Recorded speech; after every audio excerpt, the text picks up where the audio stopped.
आज जब वेनेजुएला का नाम आता है तो दिमाग में सबसे पहले आता है महंगाई, भुखमरी, क्राइम और लोग जो देश छोड़कर भाग रहे हैं। लेकिन सच्चाई यह है कि कभी वेनेजुएला ऐसा नहीं था। एक समय था जब वेनेजुएला को लैटिन अमेरिका का सबसे अमीर देश कहा जाता था। 1950 और 60 के दशक में वेनेजुएला की इकोनॉमी इतनी स्ट्रांग थी कि उसकी करेंसी कई यूरोपीय देशों से बेहतर मानी जाती थी। दुनिया के टॉप 10 अर्थव्यवस्थाओं में से एक। मिडिल क्लास मजबूत था और लोग फ्यूचर को लेकर कॉन्फिडेंट थे। इस समृद्धि का अंदाजा इसी बात से लगाया जा सकता है कि मिस यूनिवर्स और मिस वर्ल्ड प्रतियोगिताओं में सबसे ज्यादा खिताब वेनेजुएला ने जीते। और इस पूरी प्रॉस्पेरिटी की एक ही वजह थी, तेल। 1920 के दशक से पहले वेनेजुएला एक साधारण देश होता था जहां पर लोग कॉफी और कोको की खेती करते थे। लेकिन 1922 में सब कुछ बदल गया।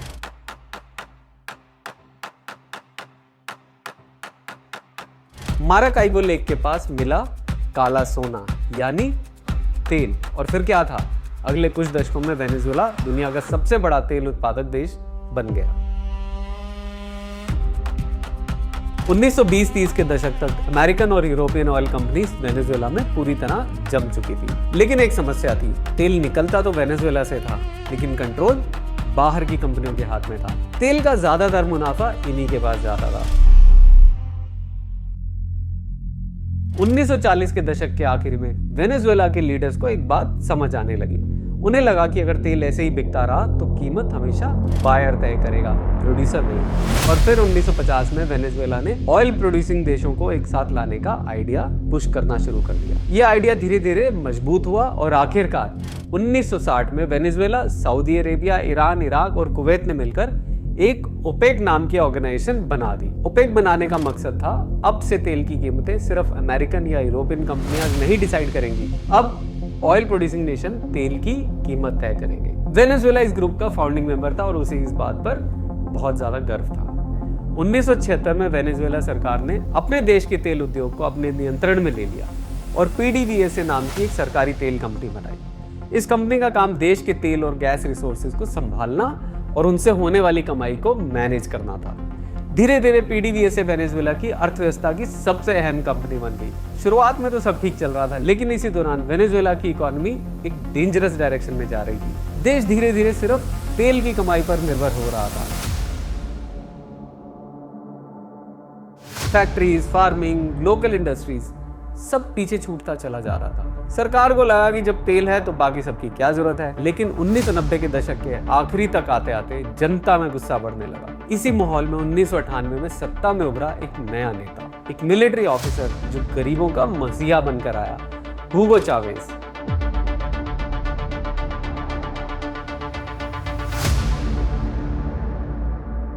और आते ही उसने बोलिवेरियन रेवोल्यूशन का नारा दिया। यह रेवोल्यूशन 1999 से ऑफिशियली शुरू हुआ।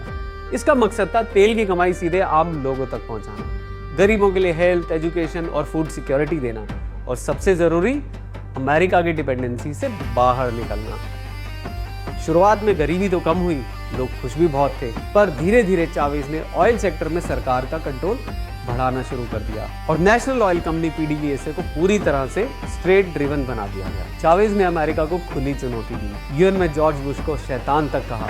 Ayer estuvo el diablo aquí. Venezuela से इज नो टू अमेरिका, ये उसका नारा था। उसने क्यूबा के फिडेल कास्ट्रो से भी दोस्ती की, क्यूबा को सस्ते में तेल दिया। बदले में क्यूबा ने वेनेजुएला में डॉक्टर्स और टीचर्स को भेजा। दोनों देशों के बीच गहरी दोस्ती बनी। क्यूबा को तेल मिला, वेनेजुएला को स्किल्ड प्रोफेशनल्स। चावेज हर चीज पर पैसा पानी की तरह बहा रहा था। मुफ्त घर, मुफ्त खाना, मुफ्त ये, मुफ्त वो।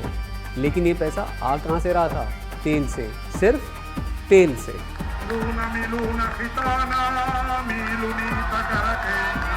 वेनेजुएला की अर्थव्यवस्था 95% तक तेल पर निर्भर हो गई। एग्रीकल्चर पूरी तरह से खत्म हो गया, बिजनेस बंद हो गए, अब सब कुछ बस सिर्फ तेल घरों से। 2002 में PDVSA के अंदर एक बड़ी स्ट्राइक हुई। टेक्नीशियंस, मैनेजर्स और इंजीनियर्स ने काम रोक दिया। सरकार ने इसका जवाब बहुत ही सख्ती से दिया। हजारों एक्सपीरियंस कर्मचारियों को निकाल दिया गया और यहीं से एक बड़ी प्रॉब्लम की शुरुआत हुई। एक्सपीरियंस बाहर चला गया लेकिन कंट्रोल सरकार के पास आ गया। और इसी दौर में अमेरिकन ऑयल कंपनीज के लिए वेनेजुएला में काम करना मुश्किल होता चला गया।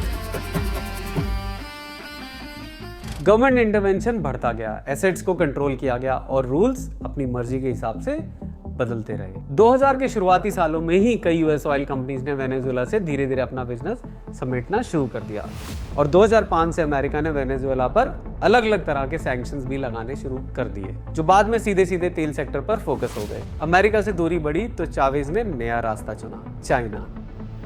2000 के दशक के मध्य में वेनेजुएला ने चाइना के साथ एनर्जी पार्टनरशिप बढ़ानी शुरू की और 2007 में चावेज और चाइना के बीच एक बड़ी डील हुई, करीब 50 बिलियन यूएसडी की ऑयल फॉर लोन एग्रीमेंट। मतलब चाइना पैसे देगा, बदले में वेनेजुएला उसे तेल देगा। इस डील से चाइनीज कंपनी के लिए वेनेजुएला में एंट्री के रास्ते खुल गए, लेकिन ये रिलेशनशिप भी उतना आसान नहीं था। जब वेनेजुएला की ऑयल प्रोडक्शन गिरने लगी और इंफ्रास्ट्रक्चर खराब हो गया, मशीनें पुरानी हो गई, टूट गई, नई टेक्नोलॉजी आई नहीं, रखरखाव हुआ नहीं, तो चाइना भी धीरे धीरे कॉशियस हो गया। और फिर 2013 में ह्यूगो चावेज को कैंसर हो गया और लंबी बीमारी के बाद उसका भी निधन हो गया। President Hugo Chavez has died at the age of 58. The president has been suffering from cancer. With the death of strongman Hugo Chavez, the unpredictable president of Venezuela, it could have a major impact here in the United States. और Chavez की मौत के बाद सत्ता में आया Nicolas Maduro.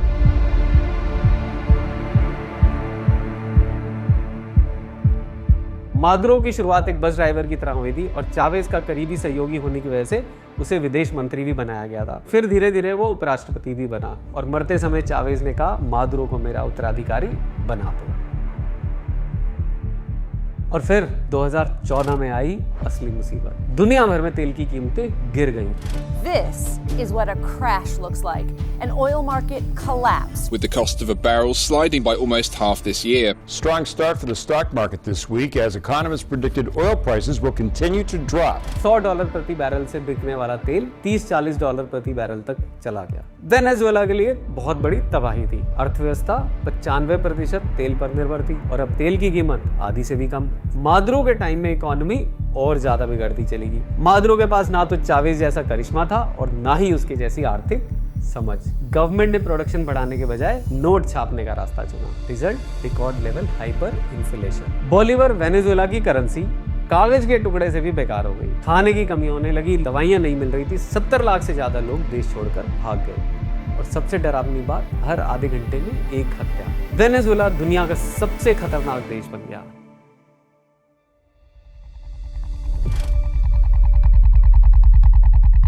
चीन ने वेनेजुएला को $50 अरब से भी ज्यादा का कर्जा दिया। बदले में वेनेजुएला का तेल चीन को गिरवी रख दिया और चाइना को सस्ते में तेल मिलता रहा। वहीं एंट्री होती है रशिया की। रशिया ने भी वेनेजुएला को अरबों डॉलर के आर्म्स बेचे, लड़ाकू विमान, टैंक, मिसाइल सिस्टम। इसके साथ ही रूसी सैन्य सलाहकार भी वेनेजुएला में तैनात हो गए। उन्होंने वेनेजुएला की सेना को ट्रेनिंग भी दी।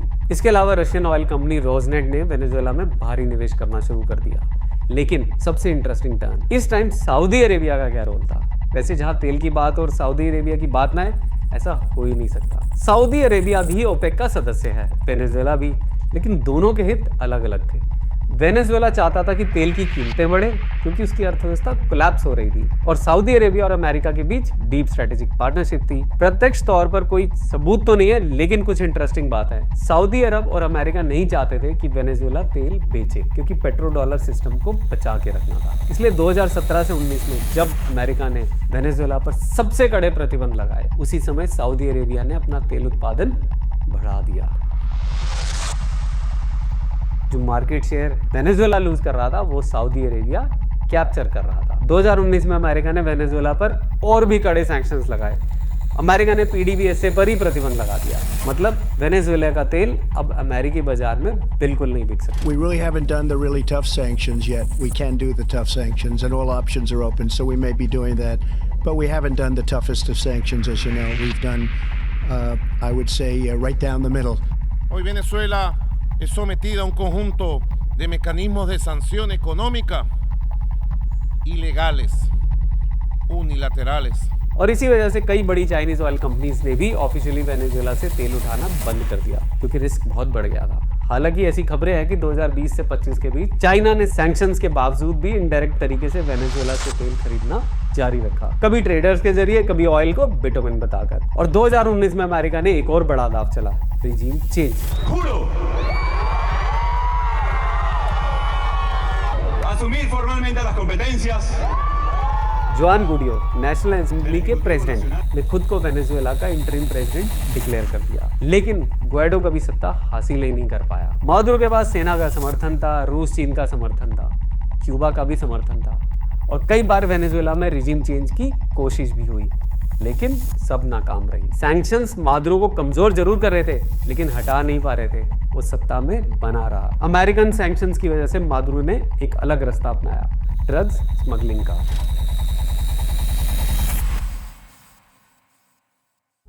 वेनेजुएला कोलंबियाई ड्रग कार्टेल का पार्टनर बन गया। मादुरो सरकार के मंत्री और अफसर ड्रग्स के बिजनेस में शामिल हो गए। कोकेन कोलंबिया से आती थी, वेनेजुएला के पोर्ट्स और एयरपोर्ट से होकर कैरेबियन आइलैंड में और फिर अमेरिका।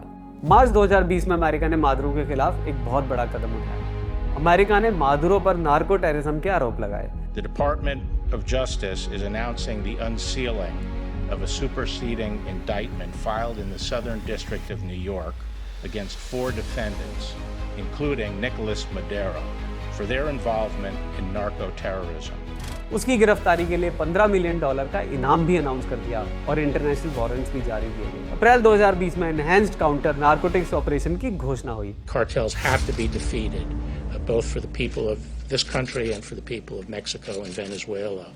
अमेरिकी warship, destroyers, coast guard, cutter सब कैरेबियन सी में तैनात कर दिए गए। 2020 से अमेरिकन वॉरशिप ड्रग्स रोकने के नाम पर कैरेबियन सी में तैनात हैं, लेकिन असली मकसद मादुरो पर दबाव बनाना था या फिर तेल पर। जियोपॉलिटिक्स। 4 साल से अमेरिकी सेना वहां पेट्रोलिंग कर रही थी।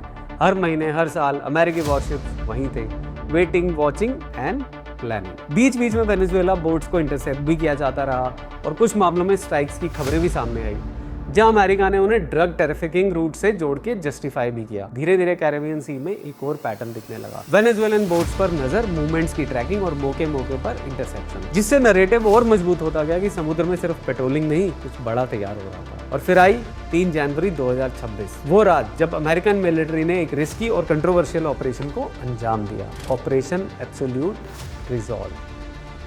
डेल्टा फोर्स अमेरिका की सबसे ट्रेंड, सबसे लीथल स्पेशल ऑपरेशंस यूनिट है। ये वो लोग हैं जिन्होंने ओसामा बिन लादेन को भी मारा था। महीनों की planning, satellite surveillance, human intelligence. CIA की एक टीम मादुरो की हर गतिविधि पर नजर रखते हुए थी। मादुरो कब कहाँ जाता है, किससे मिलता है, कहाँ रात बिताता है, सब इन्फॉर्मेशन इकट्ठा की गई। अमेरिका के केटकी स्टेट में मादुरो के घर की एक नकली रेप्लिका भी बनाई गई, जहां सैनिकों ने स्टील से दरवाजे तोड़ने और तेजी से अंदर घुसने की प्रैक्टिस की। दिसंबर की शुरुआत तक अमेरिकन सेना ऑपरेशन के लिए तैयार थी। फाइनली 3 जनवरी 2026 देर रात करीब 2 बजे के आसपास कराकस में तेज धमाके होने लगे। 150 से ज्यादा अमेरिकी विमान इस ऑपरेशन में शामिल थे। इनमें फाइटर जेट, बॉम्बर्स और निगरानी विमान भी शामिल थे। इसी दौरान अमेरिकी सोल्जर्स ने मादुरो और उनकी पत्नी को उनके बेडरूम से उठा लिया और इन्हें हेलीकॉप्टर से अमेरिकी वॉरशिप पर ले गए, जो वेनेजुएला की कोस्ट पे कुछ दूरी पे तैनात था। इस ऑपरेशन में लगभग क्यूबा के 30 सैनिक मारे गए, जो मादुरो की पर्सनल सिक्योरिटी में तैनात थे। न्यूयॉर्क की अदालत में मादुरो और उनकी पत्नी पर नार्को टेररिज्म, कोकेन स्मगलिंग और इलीगल वेपन्स रखने के आरोप लगाए गए। अमेरिकन प्रेसिडेंट डोनाल्ड ट्रंप ने कहा, यह ड्रग्स के खिलाफ हमारी लड़ाई है। It was a force against a heavily fortified military fortress in the heart of Caracas to bring outlaw dictator Nicolas Maduro to justice. इसमें सोचने वाली बात यह है कि ये कैसे पॉसिबल है कि एक देश के राष्ट्रपति को दूसरे देश की सेना उनके ही देश में उनके बेडरूम से किडनैप करके ले जाए और उस देश की आर्म फोर्सेस कुछ कर ही ना पाए। हमारे यहाँ एक कहावत है ना, इतिहास गवाह है, किले के दरवाजे हमेशा अंदर से ही खोले गए हैं। एक्सपर्ट का मानना है कि मादुरो के करीबी लोगों को पैसे दिए गए और उनसे अंदर की जानकारी निकलवाई गई। मादुरो और उनकी पत्नी तो अभी US कस्टडी में है, लेकिन इस ऑपरेशन पर दुनिया ने मिक्स्ड रिएक्शन दिया। कुछ ने समर्थन किया, कुछ ने चिंता जताई। Strongly calling on the United States to release Maduro and his wife. लेकिन लैटिन अमेरिकन देश सबसे ज़्यादा अनकंफर्टेबल थे। उन्हें डर है ये आज वेनेजुएला, कल उनमें से कोई और हो सकता है, क्योंकि सबको कहीं ना कहीं पता है ये एग्जैक्टली वही है जो अमेरिका चाहता था। मादुरो को तो हटाना एक बहाना था, असली मकसद वेनेजुएला के ऑयल पर कंट्रोल करना था। अमेरिका ऐसा करता आया है। अमेरिका ने करीब 36 साल पहले 1979 में पनामा पर हमला कर वहां के सैन्य नेता मैनुअल नोरिएगा को गिरफ्तार कर लिया था। हमले से पहले अमेरिका ने नोरिएगा पर ड्रग स्मगलिंग का आरोप लगाया था। लैटिन अमेरिका और कैरेबियन एरिया में यूएस ने कई देशों में इंटरफेरेंस कर नेताओं को हटाया है। 2004 में हेती के राष्ट्रपति जीन बार्टर्ड को सत्ता से हटाकर अफ्रीका भेज दिया गया। जीन ने इसे अमेरिका द्वारा किया गया तख्ता पलट और अपहरण बताया था। अमेरिका ने इराक की सद्दाम हुसैन की सरकार पर रासायनिक और परमाणु हथियार रखने का आरोप लगाया था। सुरक्षा बलों ने इराक के राष्ट्रपति सद्दाम हुसैन को 13 दिसंबर 2003 को पकड़ लिया था। उन पर एक इराकी अदालत में चले मुकदमे में फांसी की सजा सुनाई गई।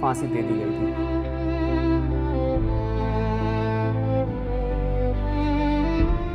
ऐसे कई और एग्जाम्पल हैं, सीरिया, लीबिया, ईरान। फिलहाल वेनेजुएला की ex president Delcy Rodriguez acting president के रूप में देश की कमान संभाल रही है और अमेरिका खासकर ट्रम्प गवर्नमेंट के साथ बातचीत और सहयोग के लिए तैयार होने के संकेत दे चुकी हैं। अमेरिका ने वेनेजुएला पर लगे तेल प्रतिबंध हटा दिए और अमेरिकन कंपनियां फिर से वेनेजुएला में आकर ऑपरेशन शुरू कर चुकी हैं। अब सवाल है हु इज नेक्स्ट, क्योंकि बात सिर्फ वेनेजुएला की नहीं है, ये एक पैटर्न है जो सालों से ऐसे ही चलता आ रहा है। ईरान में जो लड़ाई चल रही है ये आप सब जानते हैं और देखिए।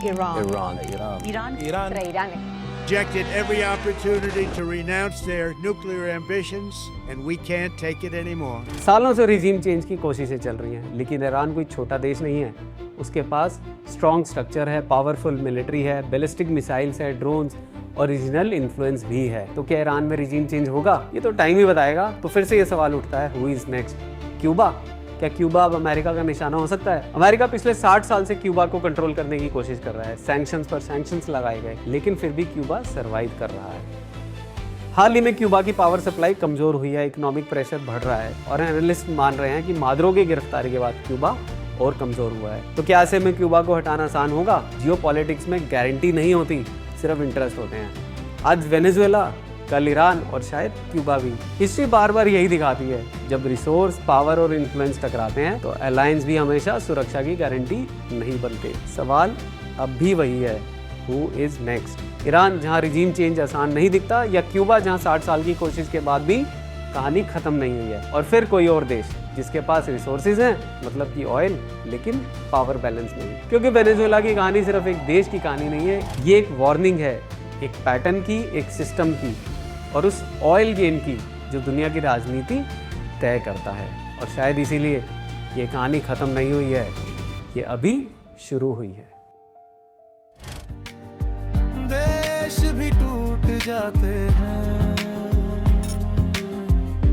सत्ता के बहक जाने से।